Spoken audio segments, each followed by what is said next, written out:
Kasalukuyan na pong nagbibigay ng privilege speech si Senate President Juan Ponce Enrile. Isang araw nga po yan bago magsara ang 15th Congress. Panoorin po natin ito. We must all move forward because the country needs us to move forward.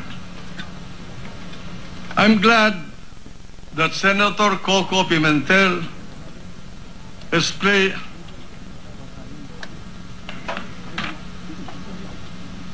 placed all these festering questions and doubts on the last automated elections on top of his agenda for electoral reform.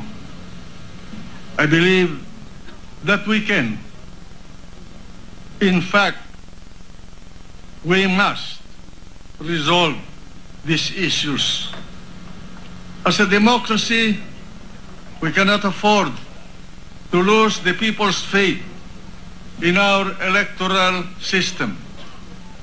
My own son, the candidate Jack Enrile, has taken and accepted this setback in his political career with all good wisdom, humility, and most of all, an undefeated spirit. A first senatorial run is a tough hurdle in itself, but Jack knew from the beginning that the fight would be many times more difficult for him. This by the fact alone that he is the son of Juan Ponce Enrile.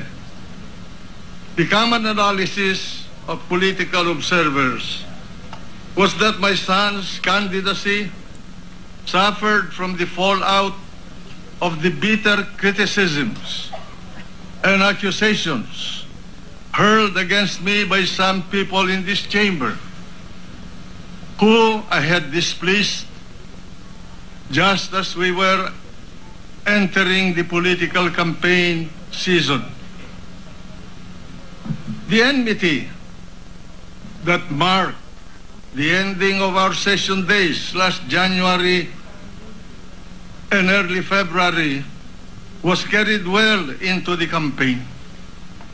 This was helped in no small measure by the virulent personal attacks against me by a non-candidate senator who fashions herself as my nemesis and who evidently delights in doing the job. There were, of course, many others who had their own reasons for ensuring that I was ruined, and that, consequently, my son's candidacy was ruined.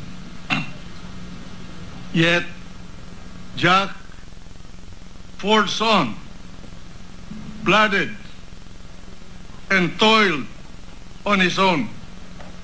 He braved the storm and took on all the brickbats and accusations, both old and new. He squarely faced the issues against him and submitted himself to the judgment of the electorate without uttering a word against his detractors. As a father, I endured in silence the pain of seeing my son suffer because of me. He carried on his shoulders the weight of all the mud thrown against me. As I stayed and watched quietly by the sidelines, my heart bled for him. In spite of all this, I heard Jack say that I am his hero and that he was my hero. I was deeply touched by that, and I could not ask for anything more from my son. He has truly made me even more proud to be his dad. In the aftermath of the elections, the air is thick with talk about the changes that would occur as a consequence of the new composition of the Senate in the 16th Congress. Even as millions of votes were still unaccounted for, Budget Secretary Florencio Abad already foresaw the outcome. He was quoted as saying that the first order of the day when Congress opens in July is to replace me as Senate President and to re-elect Speaker Belmonte as Speaker of the House. That statement did not surprise me at all. I'm sure that those who are eager to replace me have been assembling and gathering the numbers, if they haven't already sealed the deal, so to speak. As a politician, that is all par for the course for me. Old age may have physically impaired my vision, but let me assure all of you, I can still see and read clearly the handwriting on the wall. I need not be told by anyone when it is time for me to go. Based on the so-called, quote, official results, unquote, one senator who had openly accused me of anomalies and venalities in running the Senate, and another young senator who said that Juan Ponce Enrile, and I quote him, has not done anything good for this country, close quotation, have both earned a fresh mandate to serve in this chamber. I respect that mandate, as all of us should. With the cloud of doubt and suspicion that my adversaries have successfully foisted upon my person, my honor, and my leadership, it is not far-fetched for them to make the people believe that I will expend the resources of the Senate, the people's money no less, and use the powers of the Senate presidency just to hold on to this position. I say successfully because no matter how baseless and malicious those accusations are or were,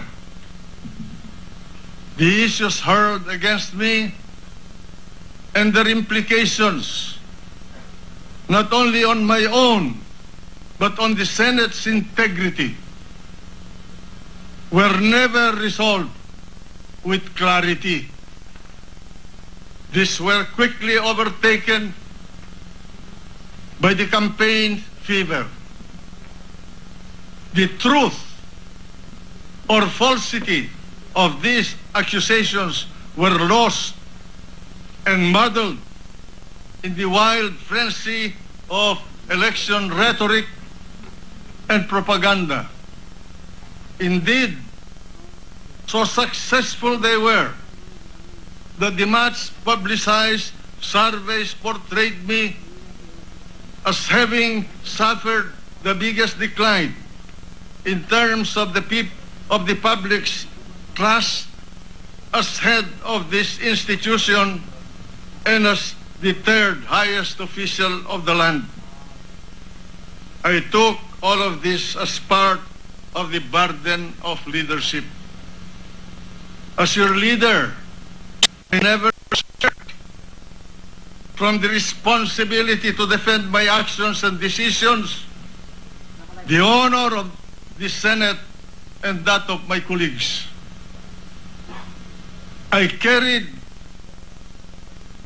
the whole brunt of the public's ire over the infamous one-page certification, the prevailing system of liquidation of our operating budgets as senators, which was neither my creation nor my invention. I carried the brunt of 4 of my colleagues' anger and displeasure over not receiving what they felt they were entitled to as their share of the savings of the Senate. No one bothered nor cared that I, too, did not receive the same amount that I have approved for the rest. I suffered the anger of the public as the media branded all that I had authorized for release to the senators' offices last December as my personal cash gifts. No matter how hard I tried to explain the nature of these disbursements from the Senate's coffers and from my own office's savings. Senator Lacson, as chairman of the Committee on Accounts, and I took the position that if we were to be sensitive to the public pulse, and with the agreement of both houses of Congress, we should revert to the old system of liquidating and accounting for each centavo of public money entrusted to us. Save for a few, my colleagues chose to keep their distance and silence as I was publicly pilloried and crucified. But in the privacy of our caucuses, in hushed tones or whispers, many of them expressed grave concern about the repercussions of these developments on the operations of their own offices and their own budgetary allocations. The controversy did not end with the maintenance and other operating expenses or with the budget of the office of the Senate President. The public's attention turned to the huge budget allocated for the numerous congressional oversight committees, which were also not my own creation or invention. They were created either by law or by resolution of the Senate. The budgets for these committees are charged against the Senate's budget. But the truth is that these committees operate and spend funds autonomously. Yet I was left alone to explain as the minority floor leader questioned the increasing budget of the Senate from the time I assumed the Senate presidency in November 2008. Senator Drilon, as chairman of the Finance Committee, knows only too well how the apportionment of chairmanships over these oversight committees can be a real headache for any Senate president. He was the first one to call my attention to it at the beginning of this Congress. Next was Senator Pia Cayetano, who offered to review and study the rationalization of these preponderant oversight committees. I welcomed her offer to help, but I did not get any recommendation from her. I placed Senators Drilon and Lacson in charge of the review because of all the numerous requests for budget augmentation that I was receiving. With the way the senators now view the chairmanships over these oversight committees as a form of entitlement. It was impossible for me to satisfy everyone. Perhaps in due time, Senator Drilon will finally find the solution that will adequately satisfy the members of this chamber. More importantly, I hope that such a solution will correct a rather unwieldy situation that has earned the criticism and disgust of the people. As I said when I made the motion to declare this position vacant a few months ago, I did not wish to endanger the trust that the public has reposed upon the Senate as an institution just because of the viciousness and self-righteousness of some people. They were only against me, after all. But in their desire to undermine me, they invariably brought the other members of the Senate and the image of the Senate itself to disrepute.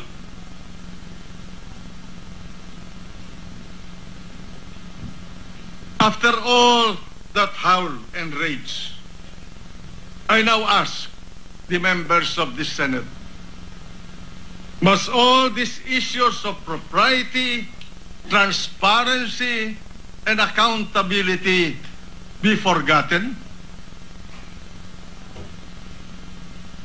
Have all these issues suddenly become irrelevant?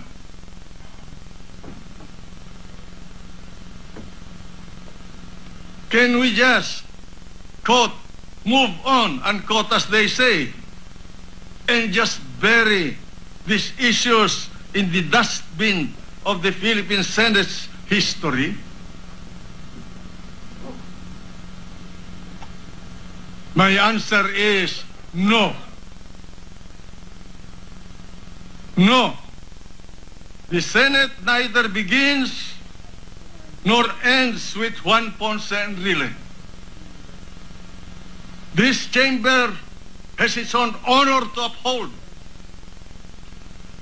and its institutional integrity, in the end, means more to the people of this country than all of us combined.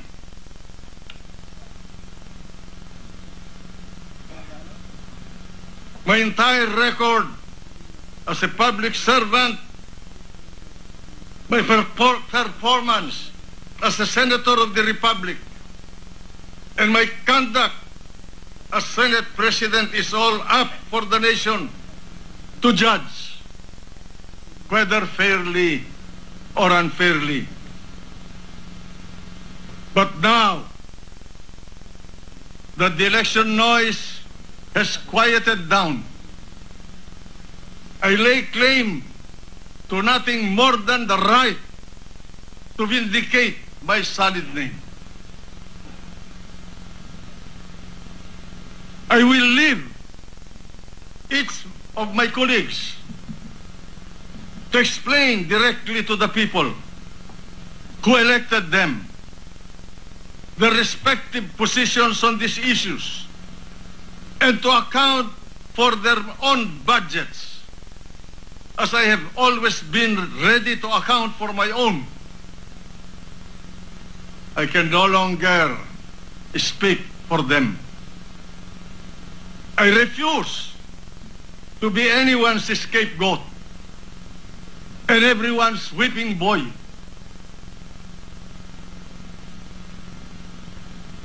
I refuse to let any senator drag my name down to the gutter with her.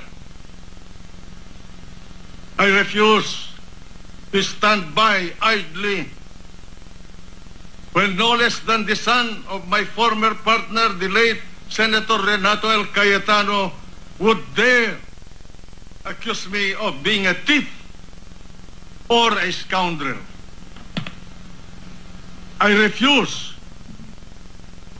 to lend my hard-earned name as a convenient refuge to those who cannot face the public and defend their own honor. I refuse to allow anybody, whether in or out of this hall, of the halls of this chamber, to freely trample upon the name that my late father Alfonso Ponce Enrile had so kindly allowed me to carry with pride.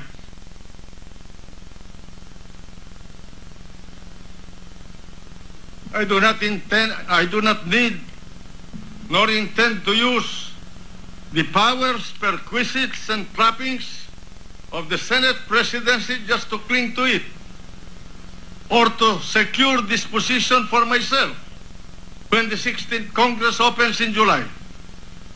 Neither do I intend to use this position to influence or impede in any way the conduct by the Commission on Audit of a no-holds-barred audit of the Senate's and the Senators' budgets and expenditures. Let us all be men and women worthy of being called, quote, honorable senators, unquote, and let the chips fall where they may. And so, as a matter of personal honor and dignity, I hereby irrevocably resign as Senate President. With the constantly shifting political tides, to muster the support of the majority of your colleagues, and to maintain that support long enough to achieve something for the people who elected us into office is quite a feat in itself. Thus, I owe a debt of gratitude to my colleagues who, at the most crucial hour, managed to rise above selfish interest and ambition to help me steer the Senate through rough waters in the last 4.5 years that I served as Senate President. Thank you, my colleagues, for your forbearance. May God bless you all, and may God bless the Senate. Above all, may God bless our country and our people.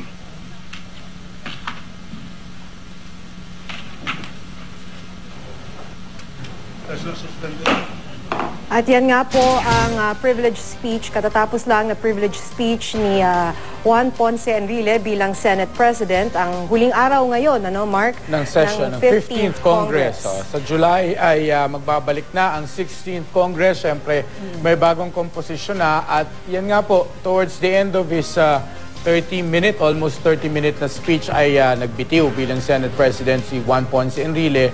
Pero bago yan, partner, di ba, ay nagpakita muna siya ng kanyang sama ng loob sa mga kasamahan niya at yung mga bumanat daw sa kanya na ayon kay Senator Juan Ponce Enrile naka-apekto ng malaki sa kandidatura ng kanyang anak na si Jack. Actually, dun nga niya sinimulan ng kanyang privilege speech na sa pagkakasabi na naapektuhan at sinasabing kaya natalo ang kanyang anak sa kandidatura para sa senador ay dahil nga dun sa mga paninira di umano sa kanya bago mag-break ang Senado dahil nga dito sa ginanap na yung katatapos lamang na eleksyon. At nawalan nga raw siya ng pagkakataon noon dahil nabago na yung pinag-uusapan ng pumasok na yung campaign period at nawalan na raw siya ng pagkakataong idepensa naman yung kanyang anak at ang kanyang sarili.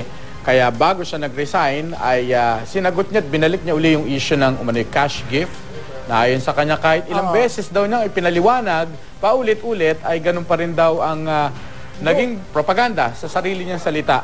Doon naman nagsimula yung sinasabi nga niya Senate President Juan Ponce Enrile na paninira umano sa kanya ay nang batikusin siya sa di umano'y cash gift, yung pagreregalo dun sa mga iba't ibang senador ng savings ng Senado. Kaya nga, isa nga sa mga hamon niya at nabanggit din ito ni Enrile sa kanyang privilege speech ay magpaliwanag isa-isa ang mga senador tungkol sa kanilang budget bilang sa kanilang Senate office at sa kanilang komite. Sila din ay dapat daw managot. Partner, lumabas ng session hall si Senate President Juan Ponce Enrile pero mukhang hindi pa naman yan, ibig sabihin, hindi pa nadidismiss. Nag-suspend lang siguro dahil hindi pa naman maalis yung mga nag-1-minute break sila at babalik. So, pero isa pa, siguro kailangan nating mabanggit din, maliban dun sa hamon niya sa kanyang mga kapwa senador na ipaliwanag ang kanilang Senate budget, gusto rin niya na magkaroon ng audit ang COA sa budget ng Senado. Yun din ang isa sa mga nabanggit. Hindi porke tapos na raw yung eleksyon, may mga nanalo na, ay tatapusin na. Ay hindi mareresolve. Dahil hindi naman daw yun natapos at natuldukan yung mga ibinato sa kanyang akusasyon na bagay na gusto niya sagutin din ng mga kapwa niya senador. Dahil pare-pareho naman silang may budget na ginamit.